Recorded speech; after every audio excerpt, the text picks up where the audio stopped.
అమర్ని hospital నుండి discharge చేయడంతో బాగి అమర్ని ఇంటికి తీసుకొని వస్తుంది.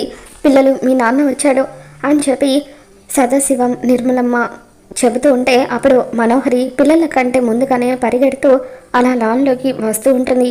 అలా పరిగెడుతూ వస్తున్నప్పుడు అనుకోకుండా కార్ తగలటంతో మనోహరి అబ్బా అంటూ గట్టిగా అరుస్తుంది. ఎందుకు మనోహరి అలా పరిగెత్తుకుంటూ వస్తున్నావని చెప్పి అమర్ అడుగుతాడు.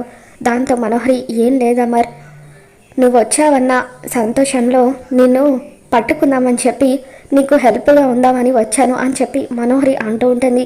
అవసరం లేని చోట ఉంటే ఇలాగే దెబ్బలు తగులుతాయి మనోహరి, కొంచెం ఉండుంటే మూతి పళ్ళు రాలిపోయేవి అని చెప్పి బాగి అంటూ ఉంటుంది. ఇక ఆ తర్వాత బాగి అమర్ని జాగ్రత్తగా ఇంట్లోకి తీసుకుని వస్తూ ఉంటే మనోహరి బాగి కంటే ముందుగానే వచ్చి గుమ్మం దగ్గర నిలబడి బాగి నడుస్తూ ఉంటే అలా కాళ్ళడ్డం పెట్టి బాగిని కింద పడేస్తూ ఉంటుంది. ఇక దాంతో బాగి అమర్ని వదిలేస్తుంది.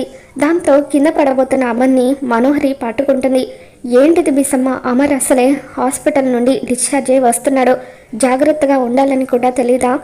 హాస్పిటల్లో నువ్వు సరిగ్గా నిద్రపోయి ఉండవు, వెళ్ళి పెరుగన్నం తిని బజ్జో, అమర్ని నేను చూసుకుంటానంటూ అలా మనోహరి అమర్ని లోపలికి తీసుకొని వెళ్తూ ఉంటే బాగి బాధపడుతూ ఉంటుంది. మరి మనోహరికి బాగి ఏ విధంగా షాక్ ఇవ్వబోతుందో మళ్ళీ మన ఛానల్లో తెలుసుకుందాం. ఈ వీడియో నచ్చితే తప్పకుండా లైక్ చేయండి.